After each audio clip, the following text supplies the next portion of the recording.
When Homer comes back from trick-or-treating, he notices that Bart and Lisa are telling ghost stories while Maggie watches. In Bart's treehouse, he climbs up and eavesdrops while Bart comments on Lisa's first story.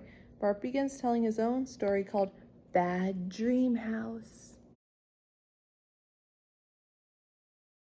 In a parody of the Amityville Horror, the Simpsons move into a new home at a great price. Lisa and Marge are scared there is an evil presence lurking in the house, though Homer says there is nothing to worry about, despite there being a vortex in the kitchen. Homer throws an orange into the vortex, and although the ones who live in the vortex throw it out with a note that asks them not to throw in stuff, Bart is then strangled by a lamp cord as the house threatens the family to leave, hurling Homer up to the ceiling. When everyone tries to settle into sleep, the house takes possession of Homer and the children, and the four of them grab various weapons to kill each other, but Marge stops them. The family then finds out there's an ancient Indian burial ground in the cellar. Suddenly, the house threatens them that they will perish horribly. Marge becomes outraged and yells at the house to shut up and show them some manners, and after a few moments, hurt by Marge's words, it complies. After harassment by Bart and Lisa, Marge asks Homer if he knew that the house was haunted. Homer says no, but after calling the real estate agent had told them multiple times the house was haunted. Marge explains that since they are living in the house is going to have to accept this. The house asks them to leave for a moment, and it chooses what to do. The estate determines that it would rather die than live with the Simpsons, as the house implodes into nothingness, which is a nod to Poltergeist. Lisa implies that the house's self-destruction cannot help but cause her some guilt and feeling insulted for its rejection. In a parody of the 1950 story by Damon Knight from Galaxy Science Fiction and its 1962 Twilight Zone episode adaptation, titled To Serve Man, the Simpsons are having an outdoor barbecue in their backyard until an alien spaceship suddenly abducts them and struggles to abduct Homer due to his immense weight. When they arrive on the ship, they meet Kang, Kodos, and Serac the Preparer, who treat the Simpsons extremely well by giving them countless amounts of food to hold them over until the great feast at Regal 4. These three aliens call themselves Regalians.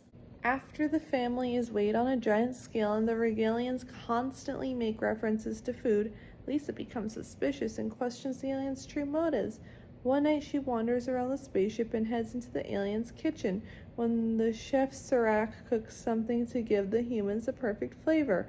After he leaves the room, Lisa grabs a book called How to Cook Humans, runs to her family, and accuses the Regalians of feeding them all up to eat the humans.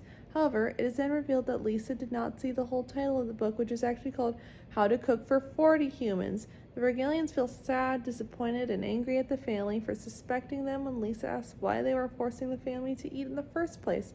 The Regalians retort that they didn't force anyone, as they merely offered them a banquet, and are rather disgusted by the family's gluttony. As punishment, they return the family to Earth. Before leaving, Kang and Koda state that the family could have lived in luxury, but now because of their inability to trust, they will have to live the life, not gods, but normal human beings. As the aliens leave, Lisa laments that sadly they were right. They, the Simpson family, were the true monsters after all. The rest of the family don't share this sentiment, since Lisa was the only one to inaccurately suspect that the aliens were up to no good. Marge calls her daughter out on this, saying that sometimes she is just too smart for her own good. Bart and Homer sarcastically thank Lisa for ruining their chance to live in prosperity. In a retelling of the Edgar Allan Poe's classic poem, The Raven narrator, Homer, reads a book to forget the lost lover of his, Lenore, Marge. He hears a knock, but there's no one in front of the door. Knocking goes on, and he finds out it is a raven, Bart, behind the window. As he opens it, the raven flies into the room, sits on the bust of Pallas above the door, and says, "Eat my shorts," actually said by Bart, who's interrupted by Lisa telling him that the raven says nevermore and nothing else. But as the story continues, the raven keeps on repeating nevermore during the narrator crazy. He tries to catch the raven, destroying his room in the process. At the end, the mad narrator lies in the center of the room, surrounded by books, gaping helplessly at the raven, who cruelly laughs. Later, Bart argues that the story Lisa just read was more depressing than scary. Lisa concedes her brother's point, noting how the poem was originally published way back in the 1840s, figures that people were simply easier to scare back then. This ultimately leads to discussion between the kids about how the other stories they told weren't really that scary, all that scary, and how, at least when it comes to stuff like horror movies and horror stories, standards have changed a lot over the years, even a movie like the original Friday the 13th to be fairly tame by modern standards. Bart, Lisa, and Maggie climb down from the treehouse and go to bed, unaware that their dad was listening in on all the stories, and, unlike his kids, is genuinely freaked out by them. While the family is lying in bed, Homer's still freaked out. Marge tries to assure her husband that they're just made-up stories and won't bring him any harm.